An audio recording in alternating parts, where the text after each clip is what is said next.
welcome to another episode of Asia Unscripted. So, this is my third visit to Phnom Penh this year. So I kind of wanted to talk a little bit about differences between Phnom Penh and Saigon.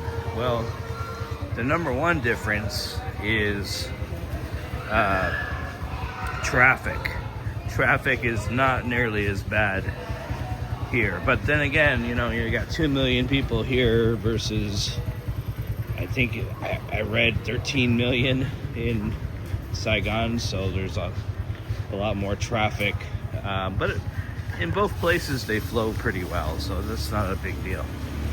I was just talking to someone about this earlier. But yeah, in Vietnam, they love to honk their horns a lot more than they do here. They still do it here, but it's not as frequent as it is there.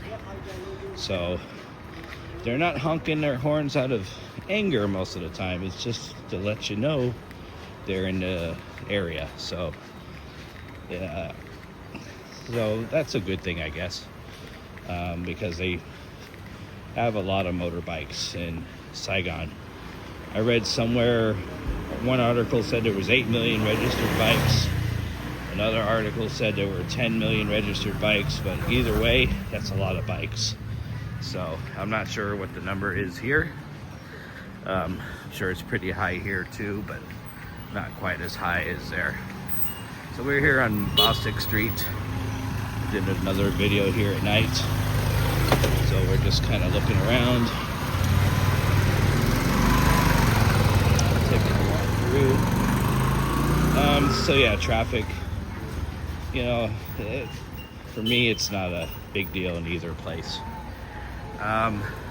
Related to traffic, though, in Saigon, I use Grab Bike, which is a cheap way to get around. But some of the bikes, it's hard to get on and off.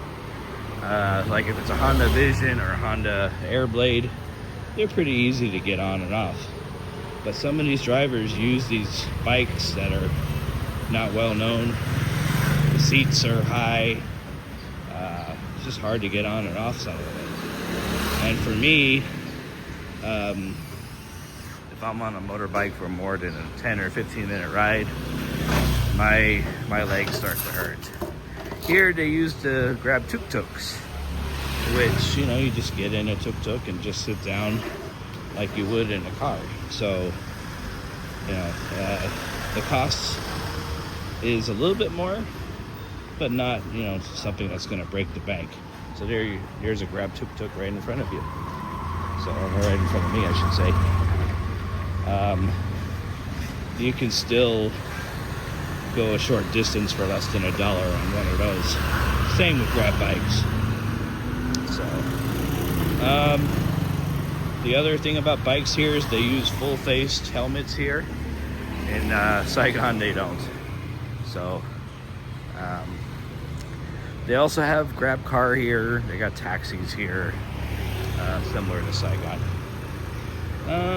Food is pretty good here. Pretty good in both places, actually. Vietnamese food is, world known. Cambodian food, not as much. Seems like they borrow a lot of food from surrounding countries and make it their own.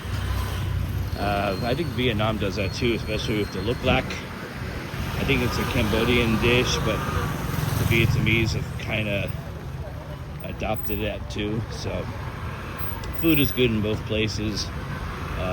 Street food is decent in both places, and it's cheap in both places. So in Cambodia, though, you can find a lot more Western food options here. So I met with a friend here the other day. Him and I went to Little Caesars Pizza. Can't find that in Saigon. I've also seen Carl's Jr., the burger place. It's Carl's Jr. out west in the U.S. and it's called Hardee's out east. So I've seen that. A few other places. In Saigon, fast food doesn't work as well because the price and the locals prefer the local food. So in Saigon there used to be Subway sandwiches, but why get a Subway sandwich when you get a banh mi sandwich for much cheaper? You know what I mean? Carl's Jr. used to be in Saigon, but burgers aren't a big sell there, and even McDonald's is having big issues in Vietnam. Same thing with Starbucks. Any Western chain is not doing so well. So rental costs are similar. They're building you see these tall buildings, a lot of them are residential buildings. So getting pretty high up in price. So if you want a job in any of these places, there's teaching jobs in both. The neat thing about Cambodia is even if you don't have a college degree, you can still work here. One of the few countries in the world that don't require a college degree. Now the school might require a degree, but the government doesn't. Visas are easier here in some ways, so there's actually a retirement visa here where there isn't in Vietnam. Tourist visas are 90 days in Vietnam. They're only 30 days here, plus you can extend for another 30. So that's something to consider. But there's ways to get extended visas here, unlike in Vietnam. So there are visa agents that can get you what you need. People are friendly in both places.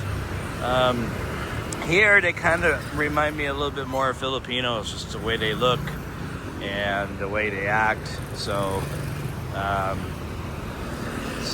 we're in Vietnam.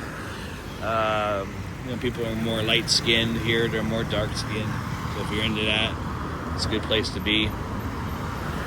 I don't know, we've been standing here for 2 minutes. I haven't heard any honking at all. Doesn't mean they don't honk, but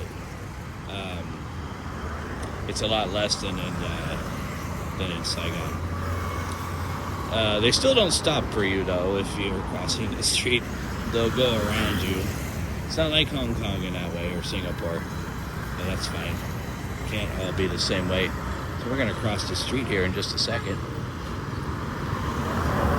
Let's see, they should have,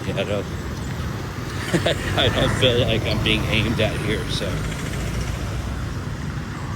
Except that chick just stopped her bike right in the middle of the crosswalk. But it is what it is.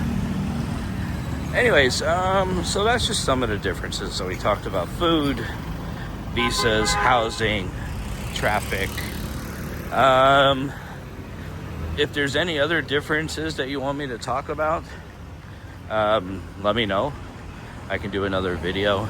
Oh, one other thing. I visited a supermarket, a small supermarket called Super Duper. So Super Duper's all around Phnom Penh. And they carry a lot of Western products. So I saw banquet meals, Campbell's soup, chunky soup, stuff like that. You could do that in Vietnam, but it's a lot more limited than it is here. So a lot more limited. Oh, and the English, I think it's similar in both places. That's why they need so many English teachers in Cambodia and Vietnam. Anyways, I'm gonna go find some lunch. But again, if you guys want to know more differences, let me know, and I'll do another video. I know some people will ask about dating. Some people will ask about other topics, or maybe to go into further detail about something specific. Anyways, I will see you guys next time. Take care, be safe, and thanks for watching.